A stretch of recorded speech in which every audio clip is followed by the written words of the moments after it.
ফেসটা কিন্তু ব্লেন্ড হয়ে গেছে, গলাতে কিন্তু কোনো ফাউন্ডেশন নেই। দেখো টোন টু টোন কিভাবে ম্যাচ করতে হয় তোমাদেরকে দেখিয়ে দিলাম।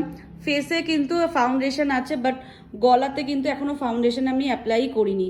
কিন্তু মুখের সাথে গলার কি কোনো সেইভাবে ফারাক কি বোঝা যাচ্ছে? অবশ্যই আমি গলায় ফাউন্ডেশন দেব।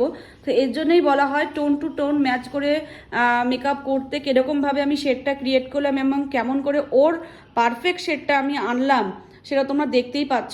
এইভাবেই কিন্তু তোমরা শেডটা ক্রিয়েট করবে। অনেক ক্ষেত্রে হয়ে যায় কি তোমরা খুব ফেয়ার করে ফেলো, যেটা ওর মানে টোনের সাথে, মানে ক্লায়েন্টের টোনের সাথে একদম ম্যাচ খায় না।